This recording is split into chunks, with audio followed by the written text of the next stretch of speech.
Olá, sou José Luiz, professor da Faculdade São Francisco de Assis. Dando seguimento à nossa série de avaliação de empresas, hoje vamos ver o fluxo de caixa descontado da empresa no modelo de crescimento estável.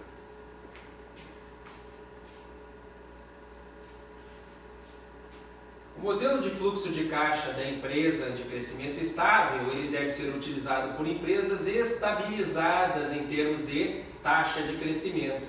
Isto é, os fluxos de caixa estão crescendo a uma determinada taxa. Dessa forma, o valor da empresa nesse modelo, ele pode ser obtido de acordo com a seguinte forma.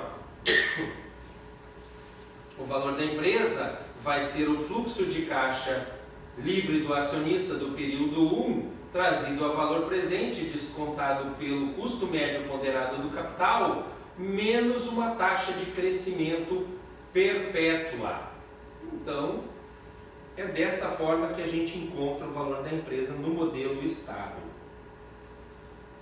Os principais cuidados que nós devemos ter em relação à utilização desse modelo de fluxo de caixa descontado da empresa no modelo estável é que devem ser satisfeitas duas condições, quais sejam: a taxa de crescimento tem que ser razoável relativamente à taxa de crescimento da economia.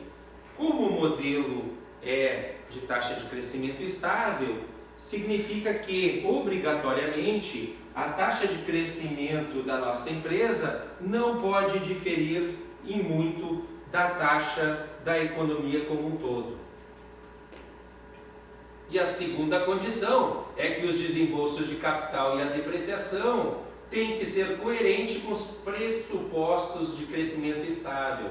Isto é, no crescimento estável, os desembolsos de capital e a depreciação devem se equivaler, ou seja, não pode haver uma diferença significativa entre os valores de desembolso de capital e da despesa com depreciação no período estável. Vamos exemplificar aqui. Vamos utilizar como exemplo a empresa Boa Alimentação, que é uma empresa do setor de alimentos, que deseja vender a sua divisão de alimentos enlatados. Para isso, então, ela necessita avaliar o valor das suas ações.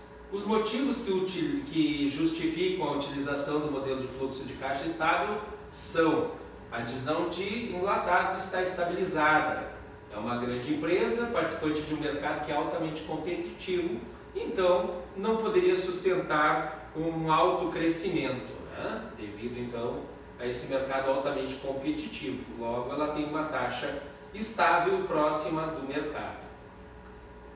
A divisão não se responsabiliza por suas dívidas, que são de responsabilidade da holding. Então, somente posso utilizar o fluxo de caixa livre da firma, o líquido da empresa como um todo. Por quê? Porque não existe, então, endividamento financeiro, né? O que então prejudicaria o modelo de fluxo de caixa livre do patrimônio líquido ou do acionista. E finalmente, a divisão inteira de enlatados está à venda. Os dados atuais da empresa Boa Alimentação são os seguintes: as vendas da divisão de alimentos enlatados é de 8 milhões e o EBIT de 2 milhões.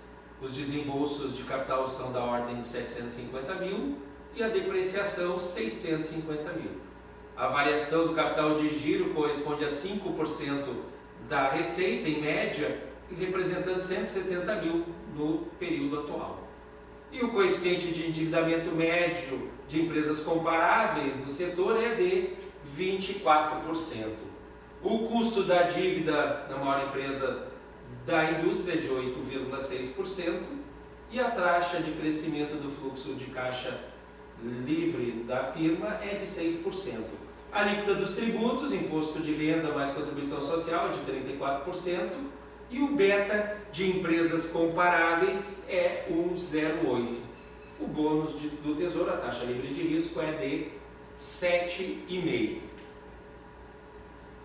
Com base então nesses dados, podemos obter então a estimativa de fluxo de caixa livre da empresa como um todo, da empresa Boa Alimentação. Então vamos ver aqui. Primeiro, pegamos aqui a situação atual, o EBIT do período atual, que é o que? O valor que nós encontramos aqui, ó, do EBIT, 2 milhões, líquido dos tributos, que é 34%. Então, 2 milhões multiplicado por 1 menos 0,34, que é a alíquota dos tributos, me dá 1.320. Já o desembolso de capital líquido da depreciação, é só a gente pegar o desembolso de capital de 750 mil menos 650 mil de depreciação, dá 100, a diferença entre os dois. E é esse o valor do primeiro ano. Já a variação do capital de giro no primeiro ano é fornecida, que ela é de R$ 170, observe, e representando 5% da receita. Dessa forma, nós podemos calcular o fluxo de caixa líquido da empresa. Vai ser o somatório do EBIT, menos os desembolsos de capital, menos a variação do capital de giro, encontramos 1.050 de fluxo de caixa livre da empresa no período atual. É necessário que a gente calcule os valores para o próximo período, porque o modelo solicita sempre, nós verificamos para encontrar o valor da empresa, o período 1 e não o atual. Dessa forma, partindo-se do período atual, nós aplicamos a taxa de crescimento, que foi informada de ser de 6%, para encontrar então o próximo período. Então, 320 multiplicado por 1,06, que é 6%, dá 1.399. 100 multiplicado por 1,06% dá 106.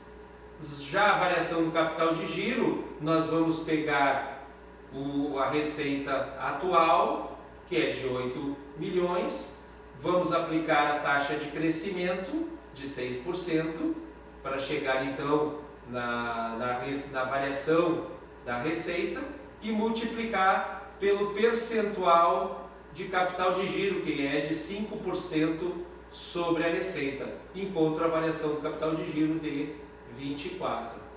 Dessa forma, então, podemos encontrar o fluxo de caixa líquido da empresa no próximo período, pegando então o EBIT menos 1 multiplicado pelos tributos, ou seja, o EBIT líquido de tributos, 1.399, menos o desembolso de capital líquido da depreciação, de 106, e menos a variação do capital de giro de 24. Encontro um fluxo de caixa líquido da empresa de 1.269.